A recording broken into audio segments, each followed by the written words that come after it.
We're taking a look at the top true freshmen that are entering Tennessee's program and what kind of impact they can have. Let's go. 4 downs, 4 questions, 4 answers.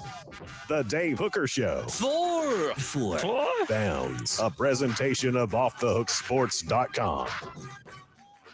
I got some new insight on one of these cats, by the way, Caleb. From someone within the program. Yeah, like really good stuff.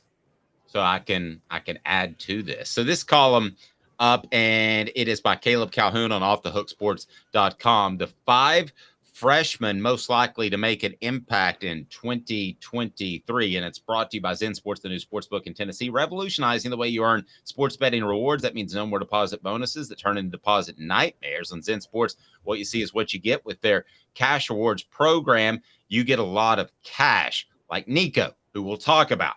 For a welcome bonus, earn an unlimited 5% cash back on your betting volume for your first 15 days when you sign up with the code HOOKED. That's right, unlimited 5% cash back. Keep betting, keep earning with up to 3% cash back on your betting volume every month after that, and refer friends to earn a percentage of their betting volume. It's cash rewards too. Zen Sports bringing the cash back to Tennessee. So if you bet on sports, you want to be betting on Zen Sports. Zen Sports betting just got better. Hey, Cooper Mays, what down is it, sir? Coop here, first down. Thank you. I appreciate that. And what should people do? Cooper Mays here. Hit like and subscribe. Perfect. First guy up to bat, number 5, as rated by Caleb Calhoun, is Nico Iamaleava.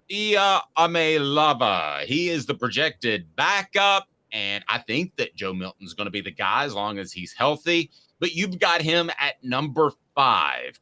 Why is that, Caleb Calhoun? Well, Joe Milton's already got hurt once since he's been at Tennessee. Actually, he's gotten hurt twice since he's been at Tennessee. True. Combine that with questions about, there's still persisting questions about his ability to hold the starting job for the whole year, and the massive amount of hype behind Nico Iamaleava. I think all of these things makes it likely Iamaleava is going to play at least a few drives that are meaningful this year. Now, I don't know if that's because Joe Milton gets hurt or something like that, but I could see Milton getting... Look, they're going to have to use Milton a little more in the running game than they used Hendon Hooker last year, and that's kind of a little disturbing for Tennessee because Hooker was actually, I think you agree, was probably even though Milton's bigger, Hooker was a more fluid runner than Joe Milton does. No question. And I was watching a couple runs. I guess it was because of this morning that it's T. Martin Day, 15 days until the Vols kick it off. But definitely when T got up and going, he was fast. And I think Joe Milton's going to be the same way. But there was sort of, he wanted to stay in the pocket. I think Joe Milton wants to stay in the pocket. When I was watching T, I was trying to place him somewhere on the Hooker Milton scale. And I thought he was closer to Hooker as a fluid runner, but not as fluid as Hooker. And there was a little bit of that stiff hips because he's used to being a quarterback and not an air quotes athlete out on the field. So, yeah, I think Joe Milton will be a good runner, but it's going to be a different runner. And he's got one thing that he's going to have to reconcile, Caleb, and that is he's going to be able to put his shoulder down and punish people. But we all know you don't want your quarterback repeatedly putting his shoulder down and punishing people. Right, exactly. I mean, you need that shoulder when they're trying to throw. Even if it's the left one and it gets injured, you need both shoulders because you need to be in the game. Right. And so that leads that bolsters the point that Milton's likely to get banged up at some point. And we're not talking a Hendon Hooker freak accident ACL tear. I mean, that's always possible.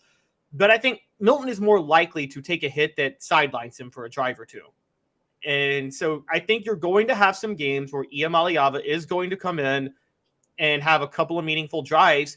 And that alone puts him on this list. Because funny enough, I talked about this on the column.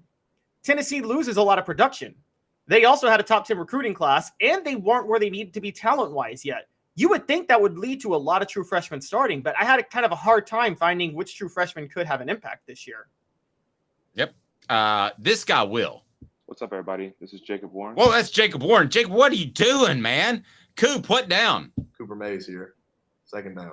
Now it's your turn, Jacob. You can go ahead and tell people what to do. We'll work you in there. What's up, everybody? This is Jacob Warren asking you to like, subscribe, and share. Dave Yep. needs this. He does. Everybody's on the program on a Friday. Ethan Davis will have an impact. I was told to somebody within the program, though, that all of the talk of him being further along and being a major impact player is a little premature. They really like what they've seen out of McAllen Castles. He's physical, probably faster than he gets credit for, really smart, has absorbed the offense. So maybe a week ago when Ethan Davis was talking in front of the media and was mature and has been better than most people thought. I think a lot of people, especially recruitniks, got excited about the 4-star tight end who reminds some people of Antonio Gates, the former Chargers tight end who was a basketball player and had made that transition. That's kind of like Davis. But this is going to be McAllen Castle's year as the second tight end. That still doesn't mean that Ethan Davis won't make some plays, and it doesn't mean that Tennessee can't be very good with Ethan Davis next year. But he'll have an impact this year, no question. Yeah, I think so too. And I think there's Ethan Davis, there's a lot of elements you can use with him in the passing game that doesn't apply to a lot of other tight ends. Now, I would say Jacob Warren is a more complete tight end because you can trust Jacob Warren to line it up and block if you need to, which is I have to bring this up a lot. Guys, newsflash, blocking is still a part of playing tight end. It's as much a part of playing tight end as being a receiver. So it's why I don't have Antonio Gates in like my top 5 list of tight ends of all time because he was a liability. Well, and he chose not to. He had the size and the ability. I mean, that's the frustrating part about Gates is that, I didn't think that Jason Witten really had the fantastic ability to be a great blocker, but he shielded at least. I thought that Gates a lot of times just thought it was like a speed bump. He didn't really want to do it. He just wanted to get over it. Let's go to third down. Cooper Mays here. Second down. Khalifa Keith. Second down. Wait, this is not the Colorado drive. This is not Colorado, Missouri, 1990. Tennessee center Cooper Mays here. Third down. Keeping me straight, Caleb Calhoun. Khalifa Keith. Speaking of alliteration, Caleb Calhoun, Khalifa Keith. First name is John, though. But John Jacob Jingleheimer Schmidt. All right, I got just a quick funny story. My younger brother's name is John Jacob Calhoun, and his name is my name too. All right, sorry. Hi, Khalifa Keith. Okay, so Khalifa Keith. There's no true goal line back this year outside of Khalifa Keith. Princeton Fant held that role last year because Lynette Whitehead got hurt. Fant is gone. Whitehead has transferred. Who else you got other than Khalifa Keith? So I think Khalifa Keith is going to be when it's 3rd and 1 on the goal line. When Josh Heupel last year, which give him credit for this, Dave. Josh Heupel was willing to line up under center last year on those goal line plays and pound it in. I mean, that was old school Philip Fulmer on the goal line. And he did that with Princeton Fan a lot. He's going to do that with Khalifa Keith a lot this year. That's why he's going to have an impact. Give me a good number 15 jersey. Give me a good number. Who is number 15? Jawan Jennings. Okay, Jawan Jennings. I'm going to call myself out. Nobody did on the message board, but I know that T. Martin wore 17. I'm sorry. I'm trying to write a book about the guy, and it's been a crazy thing. I misspoke earlier. It's not T. Martin Day. It is Jawan Jennings Day. Travis says that Keith is going to be another Travis Henry. I'm not completely sure about that, and I don't think they need him to be that, Travis. I think that's a little strong. Travis Henry was like, we always forget this because Henry was such a bowling ball when he took carries. He had speed too. He actually had solid breakaway speed. If you got Travis Henry in the secondary, you could trust him to outrun a lot of defensive backs. And you can't really trust Khalifa Keith to do that. Now, I mean, we forget Travis Henry was Travis just didn't have he didn't have the wiggle. That's what he didn't have. I mean, aside from that, he was everything that Jamal Lewis was, except for the wiggle.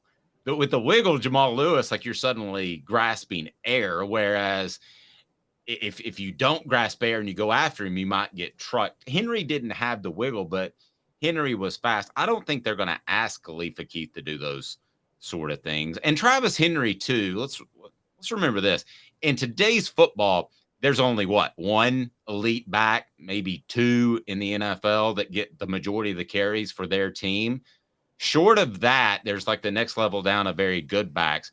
Travis Henry in the NFL was kind of that next level down of very, very good backs. So if Khalifa Keith is half as good as Travis Henry, and the ball has got an absolute steal, right? Oh yeah, and Henry was a Pro Bowler in the NFL. We forget that. He made a Pro Bowl with Buffalo. I remember, I know this as a Titans fan. Travis Henry was there Vince Young's rookie year, and that was a heck of a rushing offense, Vince Young and Travis Henry together. And then there was Vince Young and Chris Johnson 2 years later, which was even more fun. Nope, no doubt about it. And let's get to what down are we on there, Coop? All SEC center Cooper Mays here. 4th down. Gotcha, brother. And get well soon. We want that to happen. So we got the final two guys at Jordan Matthews and Arian Carter, both on defense. So I'll ask you this question. Of those freshmen, I think you clearly believe, because you have them rated 2 and 1, that those two will have the biggest impact. I wouldn't argue with your list at all, except that I think that Keith's impact is easier because the position he would play would be a little bit easier. So I might have him at 2. Jordan Matthews, I really like at corner, but I will tell you this, the freshman, if you wanted to do one and then like a big space in the copy of the story you wrote, you could do that, because it's Arian Carter and then it's everybody else based off freshmen and what I've been told. Yeah, Arian Carter's a clear-cut number 1. It's very clear he's going to be in the rotation this year. The expectations for him and the hype is through the roof. So that's the only one of these lists that's not a projection at this point. That's a no, I know he's going to really start. He's going to effectively start. He may not be technically a starter in the depth chart, but he's going to effectively start because, as you know, Dave, Josh Heupel and Tim Banks run 3 linebackers in a rotation, even if they have 2 on the field at the same time. They did that last year with Juwan Mitchell, Jeremy Banks, and Aaron Beasley. Yep. I mean, let's put it this way. If we weren't crazy covering fall camp and if players were more available, this would be the time to roll out the Arian Carter feature story. That would be what's coming out in Sunday's paper, the old way of playing that, because there is no question he's going to be a factor. David said, love this show. Put that up. We appreciate that. Hit the like and subscribe button if you haven't to this point. And what freshman are you most excited about seeing this upcoming season? Maybe it is Nico. Some people still want to see Nico, but the guy that you're going to be most likely to be most excited about at the end of November is Arian Carter, and it's not close. I haven't seen freshman hype for expectations for this year, for the year they're a freshman. I'm going to say since Eric Berry. I'm just going to be honest. I'm going to go there. I'm not saying Arian Carter's the next Eric Berry, but I think who's a player between Arian Carter and Eric Berry that's a true freshman at Tennessee that you expected to have an impact as a true freshman? I thought the hype was stupid crazy. I'm not agreeing with it, but I thought it was stupid crazy on the McKenzie kid, Khalil McKenzie. Oh, yeah. See, I didn't have Khalil projected to start, though, because there was still Danny O'Brien on that team and Shai Tuttle. And it's defensive tackle where you usually don't come in and start. I mean, I agree with you, but as far as the chatter, I thought the chatter was as strong as Berry. Maybe Butch Jones was trying to create chatter as strong as Berry. That could be what that was. Well, there's a lot of truth. I don't know. I remember. I remember. I was actually at the Beacon at the time, and I remember covering the Tennessee opener against Cal. And I'll never forget you. I didn't know you at the time, Dave, but me and you were probably in the same huddle. And I will never forget. Everybody was questioning, why are you starting? I think it was Rashawn Fellows, or no, or was it Gerard Parrish? But one of those was starting over Eric Berry. I'm Brian Fellows. Do you remember that from Saturday Night Live? I'm Brian Fellows. I do not. Dave, you don't remember Tracy Morgan's bit? That's crazy. Oh my gosh. All I'm saying is you were probably in that group, Dave, questioning why are you not starting Eric Berry against Cal? Because it seemed like I wasn't dialed into practices like the other reporters were at the time, but it seemed very clear that Berry was the best player in the secondary immediately, the second he stepped onto campus. Did he not start against Cal? No. I think it was Gerard Parrish that they started against Cal. And it was like one of the it's viewed as it was a typical form where he's a freshman not ready. And then at halftime, I think they put Eric Berry in. against Cal. It's like, all right, we're done. Didn't they give up was it the end around to Deshaun Jackson that they gave up? Maybe and they put gave him up in the punt after return that. for a touchdown. Was it the punt? Yeah, when Jeff Tedford basically told Deshaun Jackson, I will never forget this. He said, Tennessee's defense over pursues on every play, so just hesitate. I had some 4-down questions too that I was going to run through, but I'm just going to go to one since we've discussed most of them. What's the best season for Nico Maleava personally? As a person, as a player, it's probably not to get thrown out there. I mean, the worst would be Joe Milton gets hurt the day before the Florida game, and you're out there in Gainesville, and that's your first start. So that'd be the worst to me. What's the best for him personally? Is it to sit the whole time? I think it would be probably to play a couple of meaningful drives, but still, you talk about meaningful drives. What's a meaningful drive? Is a second quarter drive against Austin Peay a meaningful drive? Certainly a second quarter drive against most any Tennessee opponent would be. You would think that if things are going well, they might throw him in there against Vanderbilt to get a, quote, meaningful drive. But meaningful drive is truly the game is on the line. So, I mean, it would be nice if he got that, and I'm sure he would like that. But that would mean that Tennessee's not doing so great. It would be best for him personally. What would be best for him personally? Yeah, I'm with you. I think meaningful drive. I just don't know how you do that, but without Joe Milton getting hurt. But I think Milton is going to get hurt a couple of times. This isn't, if you remember Chris Leak and Tim Tebow at Florida, Tebow came in on meaningful plays at Florida the year that Chris Leak was the starter. But that was different because Tebow was such a change of pace from Chris Leak that it was hard to figure out. And only John Chavis was the only person in the world that didn't have any idea that Tebow was going to run the ball on 4th and 1 when he came in for a change of pace. But I think there's not really a change of pace from Nico to Joe, or from Joe to Nico. So I think you don't hope for Joe to get hurt, obviously. But I think for Nico, he does need to play a meaningful drive, but that's only happening if Joe loses his starting job or if Joe gets hurt, and neither of those things you root for to happen. So I'm going to disagree with you a little bit. I think there would be a change of pace. I think Nico's a more fluid runner. I think that you're talking about T. Martin compared to Tony Robinson as far as fluidity and running style. So I do think he would more naturally escape the pocket. It's not worlds different, but I think it's significant.